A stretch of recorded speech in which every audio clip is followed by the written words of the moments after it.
scale, but one note makes it great. We stretch it out. Instead of this, we get this beautiful high note on the cello.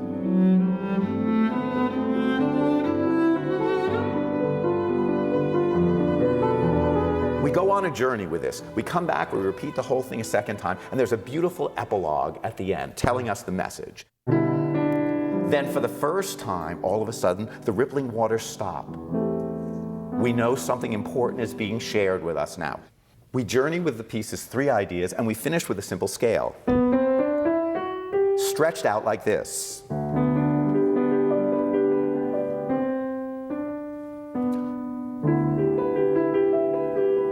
The rippling waters stop.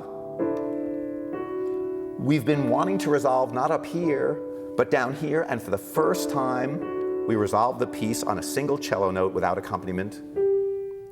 The accompaniment has always been in the middle register, not noticeable at all. Now, after this resolution in the cello, suddenly from the heavens, up here, in a brand new register, the pianos take over, those rippling waters become the topic.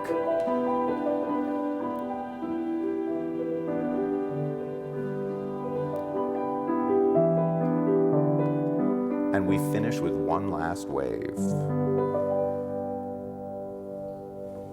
So the Swan is the only part that he did allow to be published, but the rest of it, he wanted it to go away? He wanted it to go away. He said it could be published after he died. But he was really worried. Legacy was an important issue, and he was a serious French composer, and that was not what he wanted to be known for. But somehow what snuck into this piece was the most exquisite, pure, simple, beautiful melody that he ever wrote, The Swan. Rob Capello, thank you very much. Thanks so much, Jeff.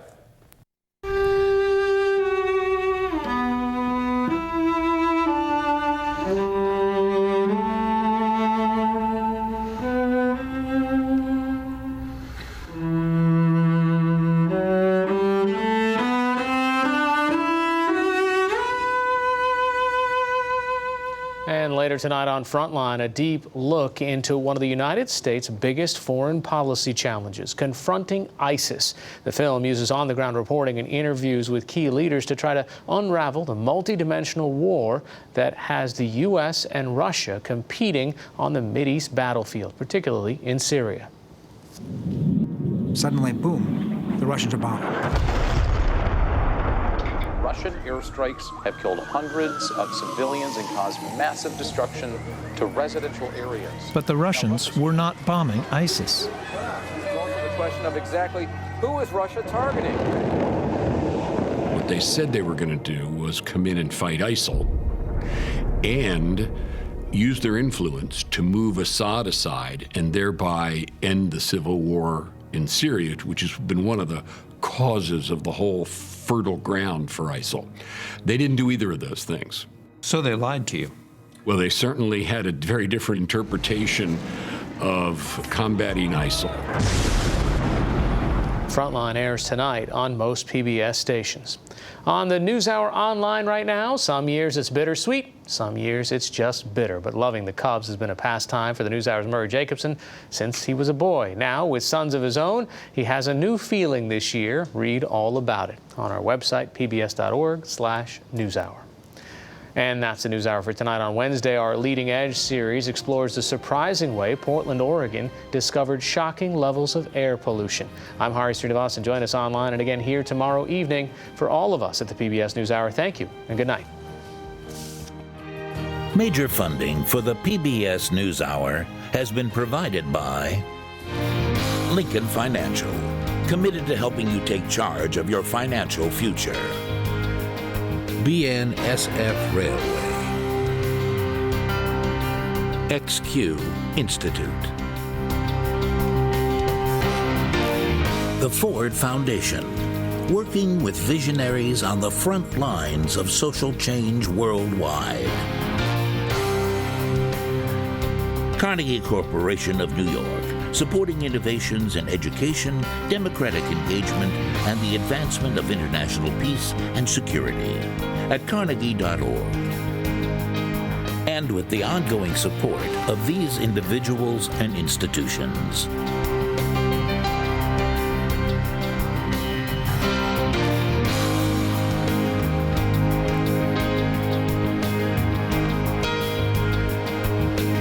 This program was made possible by the Corporation for Public Broadcasting and by contributions to your PBS station from viewers like you. Thank you.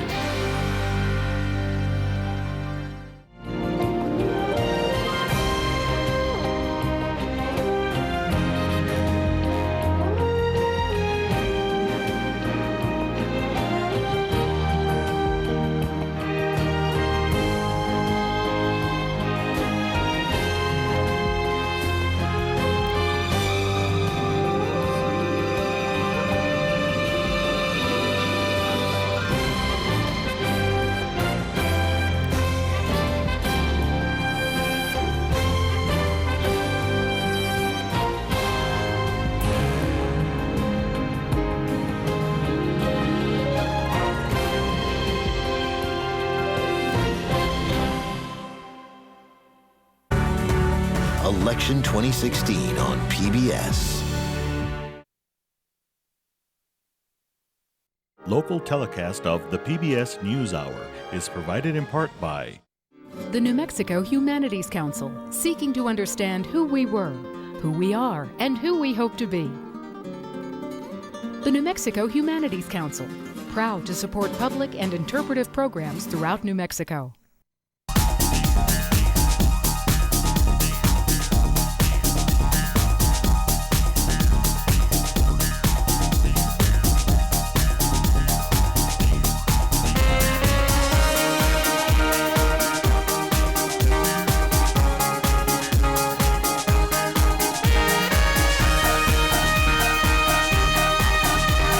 Saturday at 8 p.m. on KRWG-TV.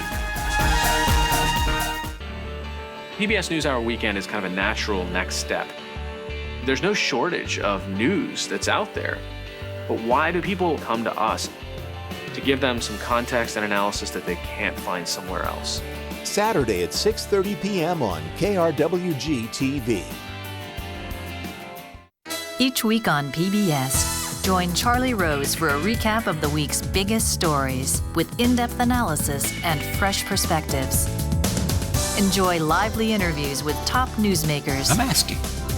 As they discuss defining moments in the news, the sciences, the arts, and entertainment. Come on! Don't miss all this and more on Charlie Rose the Week. Friday at 7:30 p.m. on KRWG-TV.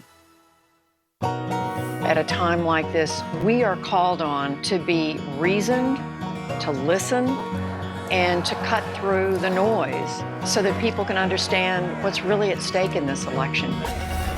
We have a pretty good relationship with our audience in that they're the kind of intelligent group of people that can say, okay, this isn't exactly how I think, but I'm better for hearing this point of view.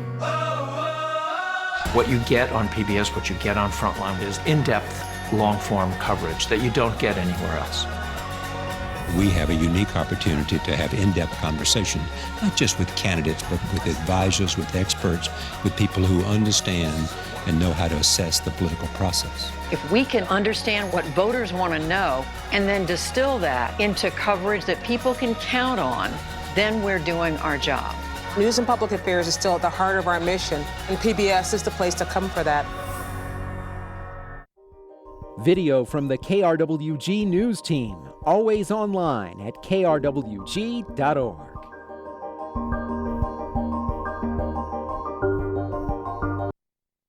Telecast of NEWS22 is provided in part with local support from Wells Fargo. Our support of Aggie students goes beyond just banking. By supporting NEWS22, we're giving back to the community. Wells Fargo. Together, we'll go far. Tonight on NEWS22, the new Facebook data center breaks new ground. Erica Carbajal shows us Messiah's new Pecan Festival. And NMSU is auctioning off pieces of history. NEWS22 starts now. Serving southern New Mexico, this is the award-winning KRWG-TV News 22, where news matters. Good evening, everyone. I'm Abran Ramos. And I'm Shelly Kapp. New Mexico needs more high-paying jobs, and today the state took a step towards getting them. Governor Susana Martinez and other dignitaries broke ground on the new Facebook data center in Los Lunas. The new data center is the first of its kind in New Mexico. Los Lunas was picked to be the site after Facebook conducted a long nationwide search. The first investment will cost around $250 million. The center is expected to bring in many jobs to the area as well as more high-tech companies to New Mexico. A man who was instrumental in bringing Facebook to New Mexico has a new job.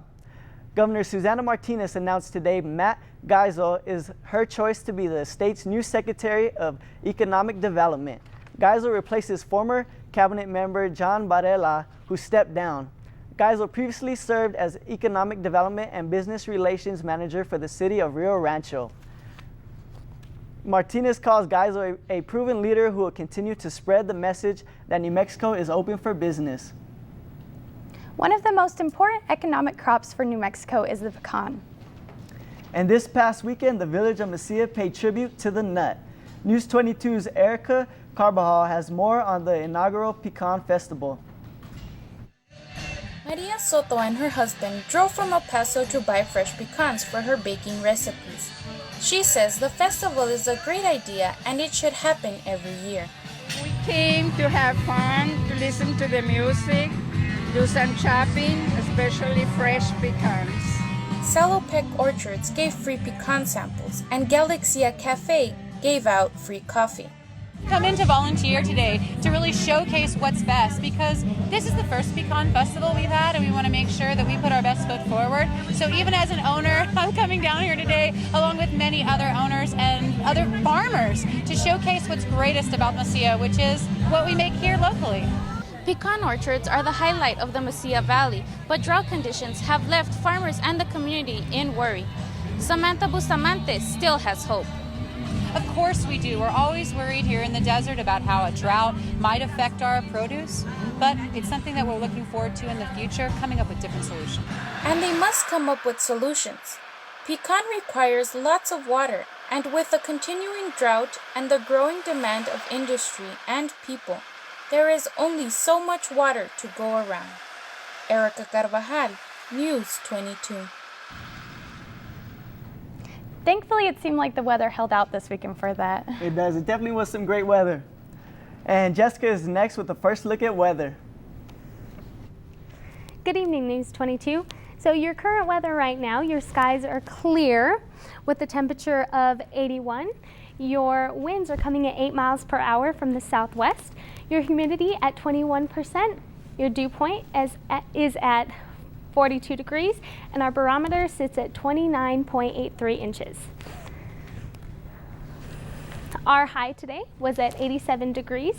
Normally our average temperature is around 80 degrees, so a little above average today. Our low today will be at 52 degrees, so make sure to get that sweater ready for tonight because it's going to be a cold one.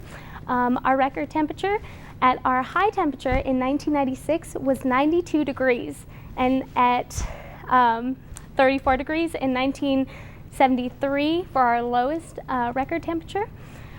We didn't see any rainfall today, so our precipitation stands at 7.17 inches. Back to the desk.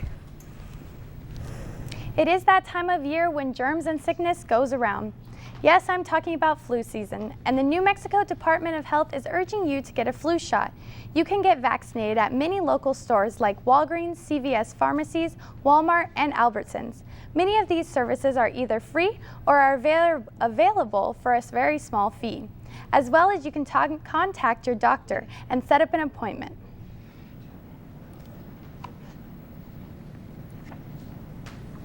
Also in health news, the NMSU Health Center will be doing free mammogram screenings Wednesday. The free exams will be held at the Campus Health Center. The event will run from 8 a.m. to 3 p.m. The Health Center will offer education on breast cancer and will be giving away some merchandise. October is Breast Cancer Awareness Month. You can get more information on the screenings at the Student Health Center. The Las Cruces City Council is worried that the city does not have enough medical providers, especially in the field of neurology. A city this size should have around 131 providers, according to the national guidelines, but we're short 80 primary care providers, 16 in psychiatry, and 12 in OB/GYN doctors. This is a primary concern since Doña Ana County's average age is 65 years old. Many factors play into the shortage of doctors, including number of people on Medicaid and some laws that are not followed by the state insurances. But there could be hope for the city, that they will have a lot more doctors in the next few years. The new Bureau Osteopathic Medical School on NMSU's campus will be hosting an open house this weekend. It will be Saturday, October 15th from 9 to 11:30 a.m. If you go, you'll be able to tour the facilities including classrooms, the student library, and simulation center. Students and staff will be on hand to answer any questions. In today's Health Minute, information on a gluten-free diet. So what's the right way to go about it and what is the wrong way? Mary Maloney reports. Before jump-starting your gluten-free diet, it's important to know a few things. Gluten is a type of protein found in wheat, rye, and barley. And for some people with gluten allergies, avoiding those proteins are a must. Probably the hardest thing you'll have to give up once you begin your new regimen is bread. Hamburger buns, bagels, muffins, they're all off limits. The good news? Most grocery stores carry gluten-free products like bread, which are made out of either rice or potato flour. Next on the list is pasta. Luckily, you don't have to entirely say goodbye to those Italian dishes. Look out for gluten-free pasta made from corn or quinoa. And what about dessert, you ask? Unfortunately, since most cookies and cakes are made with wheat flour, you'll have to avoid them too.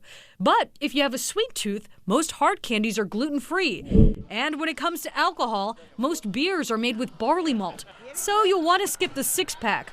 Wine and liquor are typically gluten-free. Cheers to that. For today's Health Minute, I'm Mary Maloney. The Doña Ana County Sheriff's Department made a chilling discovery Monday morning.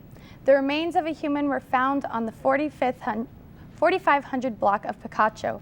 Two landscape workers discovered the remains while clearing brush from a near building. The remains were wrapped in a tarp. Investigators are not saying much about the crime. It's been a vacant building for a while now, and I've seen the for sale sign for probably about a year.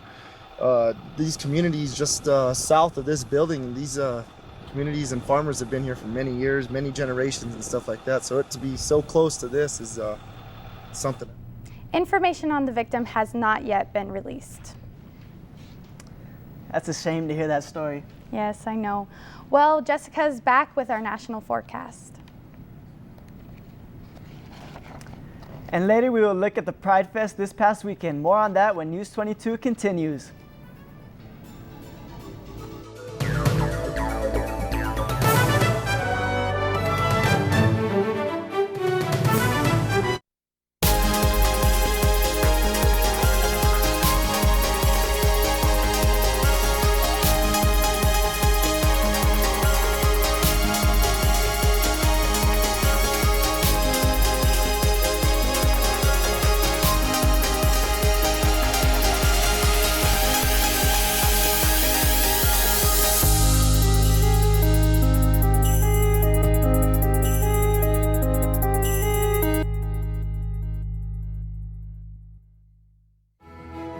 KRWG is hosting candidate forums for open seats in the New Mexico legislature, and we need your help. Send your questions for the candidates to us by email. The address is feedback@nmsu.edu. That's feedback@nmsu.edu. KRWG, TV, radio, online, news that matters, and your election 2016 headquarters. Welcome back. You're watching News 22 Tuesday, where news matters. The sister to former Speaker of the House Newt Gingrich will be at the Corbett Center tomorrow. Candace Gingrich is an advocate for the LGBT community. She has been speaking out for over 20 years and has written an autobiography entitled The Accidental Activist. She will be at the Corbett Center from 7 p.m. and is part of the LGBTQ community's Outtober month here on campus. This past Saturday, the LGBTQ group called Southern New Mexico Pride held its Pride Fest at the new Las Cruces Plaza. People gathered on the plaza for a whole range of activities. There were food trucks and music, but the highlight of the evening was the drag queen show. The people there say that it was a joy to get out and express themselves. It just means acceptance. Like, you can be whoever you are, no matter if you're gay, straight, or whatever. You can just feel welcomed with everyone. You walk around and people just say hello to you, you know? I'm comfortable holding my partner's hand. You know, I don't have to be ashamed for who I am or have to hide. Southern New Mexico Pride organization was started in 1990. It's a volunteer-run organization to pride advocacy procedures for the LGBTQ community. The Peak of Las Cruces was in town and many folks came out to participate. And I was there to get the story. The Peak of Las Cruces Street Fair brought food, small business, and community service together. Games for kids, bouncy houses, and local food vendors could be found. It was a great opportunity for one NMSU grad and entrepreneur, Abby Carver. I love it. I figure that maybe not everyone is coming here to buy a cucumber, but I just wanted my name to get out there because I love feeding people and I love the idea of being at a local event. Kira Gamboa is only 9 years old, but she's already in business. She's a tomboy, so she makes bows with superheroes on them. I like Pokemon, superheroes, villains. There was plenty of food to go around with fresh-made donuts and oven-roasted pizza. And there's a bigger reason than just fun. NMSU students had a competition food drive. Student organizations are collecting food for the Aggie Cupboard on campus. The cupboard is for students in need of food. And for the Aggie Cupboard Challenge, we invited student groups to collect food for us and then to build something out of it. So some places call that, construction. People attending the street fair could vote for the People's Choice Award for the best can sculpture. It was a time for local businesses to be known and also for people to be able to help and make sure there's enough food for everyone in the community. Oh, and it was a lot of fun, too. This year was the 3rd annual Peak of Las Cruces Street Fair, and the food that was collected was donated to the Aggie Cupboard immediately after. The City of Las Cruces is also holding a food drive. Various NMSU clubs will be helping collect canned food for Casa de Peregrinos. They will go door to door around Las Cruces Saturday from 9 a.m. to 2 p.m. All collected goods must be returned to the Pan American lot by 2 p.m. on Saturday. If you take part, you'll get refreshments. If you would like to participate, you can contact Food Drive Director Bill Gould here on the NMSU campus. This week is America Saves Week, coordinated by the American Savings Education Council. It's an annual opportunity to promote good savings behavior and is also a chance for individuals to assess their own savings status. Only 2 out of every 5 U.S. households report good or excellent progress in meeting their saving needs. Another interesting fact is that those with a savings plan and specific goal save a lot more than those without a plan. While the entire NMSU system is facing more budget cuts, the campus at Carlsbad got some good financial news. NMSU Carlsbad has received a $4 million federal grant to fund STEM programs for low-income Hispanic students. STEM stands for Science, Technology, Engineering, and Mathematics. The grant will allow the campus to buy technology for classrooms as well as provide money for student success, coaches, as well as students in school. It will also allow for some renovations to buildings on campus. And Jessica will be back with your Gov.National forecast. So with our national forecast today, we're looking at all of the different temperatures as we transition into the colder temperatures. So as you look over here in San Francisco, we have a temperature standing at 63 degrees. As in Los Angeles, you have a temperature at 75 degrees. In Lubbock, you see a temperature sitting at 90, so still pretty warm over there in Texas. As well as Dallas, you have a temperature sitting at 87 degrees. Over here, you have in Buffalo a temperature sitting at 67 degrees, and down here in Jacksonville, you have a temperature a little cooler sitting at 76 degrees. Down here in Tampa, you also have a little higher temperature sitting at 82 degrees. On our next map, you will see the current flooding conditions due to Hurricane Matthew. North and South Carolina along the 95 are experiencing some major flooding issues due to the excessive rain that has been happening. So if you are in this area, please make sure you're keeping an eye on those floods, have those umbrellas ready, and just be prepared for road closures. On our next map, you will see a storm's coming in due to the low pressure sitting at the coast. So again, make sure those umbrellas are ready. Be prepared for some damaging winds, some flood risk in Vancouver, Seattle, Portland, and Medford, some heavy rainfall, and some high elevation snow. So just be prepared for that. I'll be back after the break to give you your New Mexico forecast.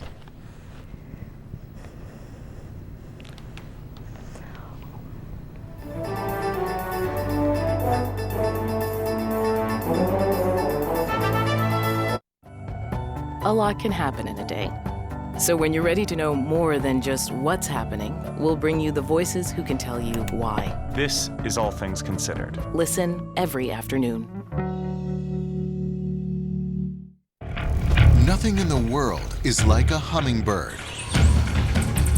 They float suspended or fly backwards. Only now are we discovering the full extent of their powers. You're about to enter the hummingbird dimension. Wednesday at 7 p.m. on KRWG TV. It's the biggest construction project in Europe. The London Tube is expanding. The city hums above, and engineers hold their breath. Like open heart surgery on a patient that's awake. As a massive tunneling machine burrows over a station, teeming with commuters, only inches below. Passing above their head. Super Tunnel on Nova. Wednesday at 8 p.m. on KRWG TV. Let's take a look at our current conditions around New Mexico. Up in Farmington, you'll see a temperature sitting at 70 degrees right now. In Santa Fe, we're sitting at 66 degrees, so a little chilly. In Gallup, we have a temperature of 68 degrees. In Albuquerque at 74. In Clovis at 76. In Socorro, we have a temperature at 76 degrees. In Ruidoso, we are sitting at 72 degrees. In Roswell, 79. Las Cruces at 81, so pretty hot today. And then in Deming at 81 degrees as well. On our next map, we are going to see the temperatures for tomorrow. So tomorrow at Farmington, we're expecting 74 degrees. In Santa Fe, 71. Gallup, 74 degrees. Albuquerque, 77 degrees.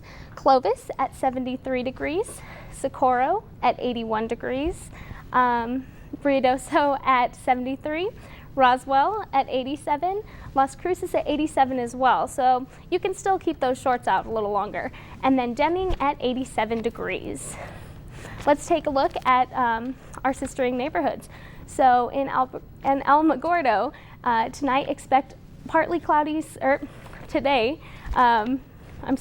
tonight expect a low of 58 with partly cloudy skies.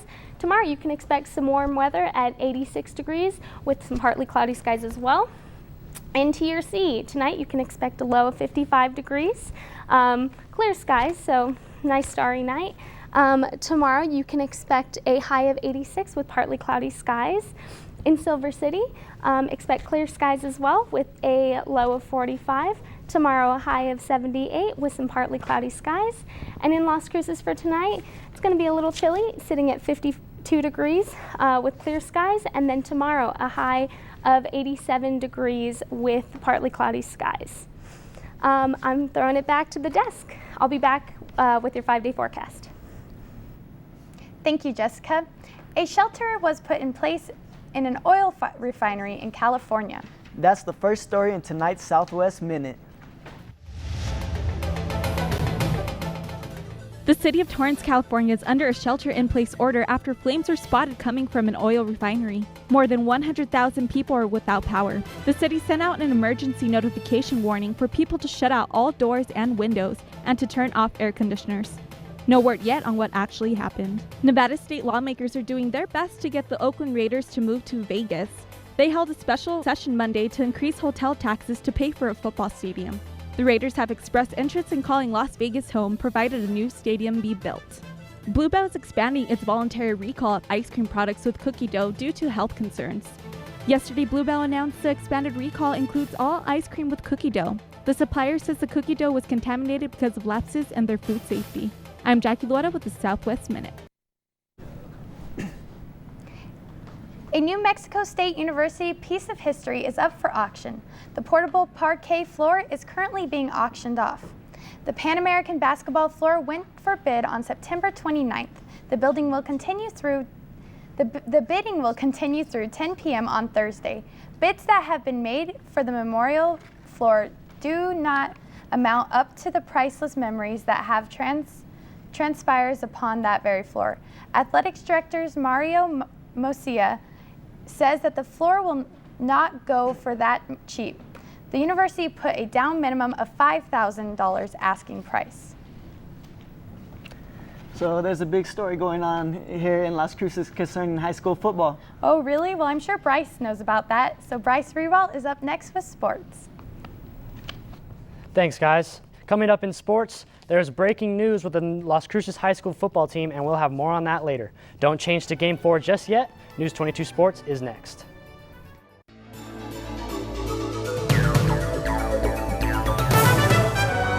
This is a story about how our eyes and our brains work to create the images of the world in our head, and the science, medicine, and technology that keeps them working for us. It also presents the quiet vision crises that are taking place across the globe and their enormous cost to global productivity, and the stories of the victims who refuse to surrender to a world of darkness. This is Sight, the story of vision. Don't miss the Recording Academy's Lifetime Achievement Awards in music. All kinds of music. This star-studded tribute honors musical greats with an exciting parade of their hits.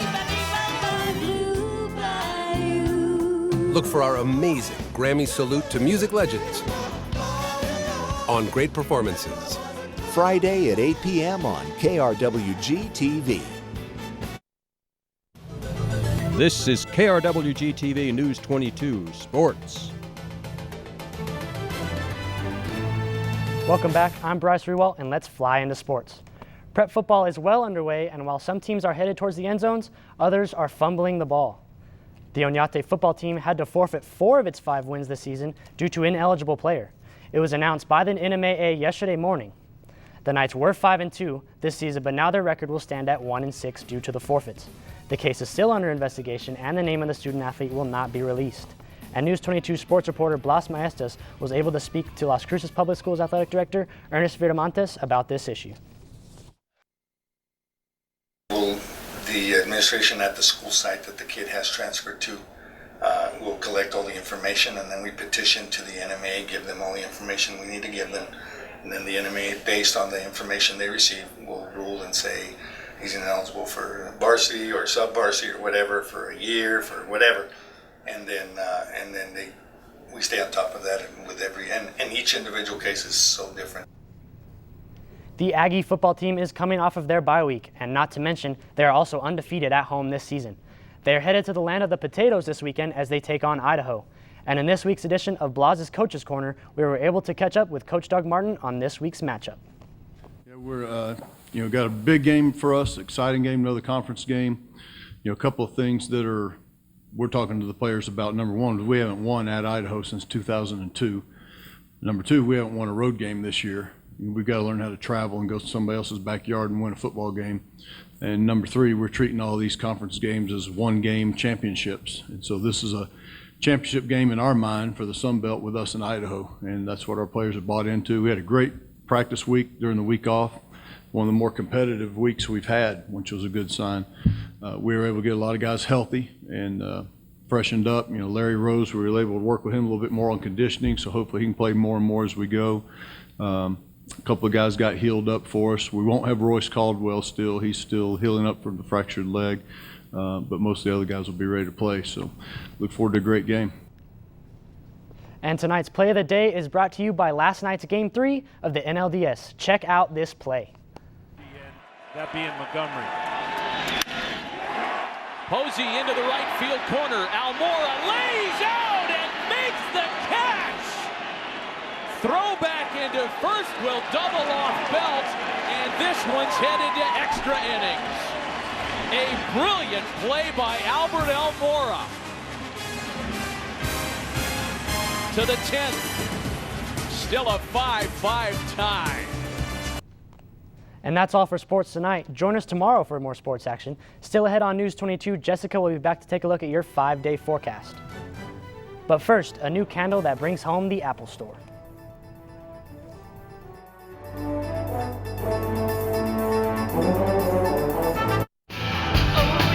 Coming up on Austin City Limits.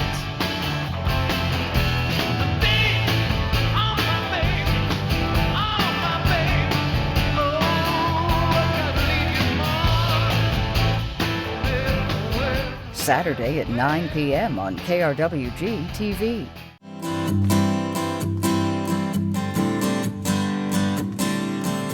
That was awesome.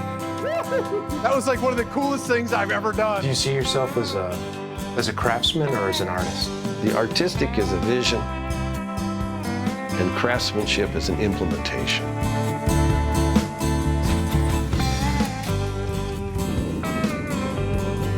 Saturday morning at 9:30 on KRWG TV.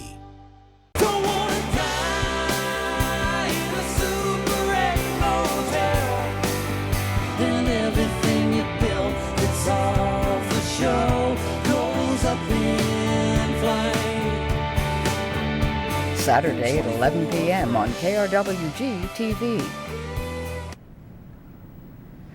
Join us tomorrow on News 22 Wednesday. We'll introduce you to a young singer who's making some progress in her career. She and her band have been nominated for a Latin Grammy. We'll meet her tomorrow. Good night. I'm Shelby Cap. Good night.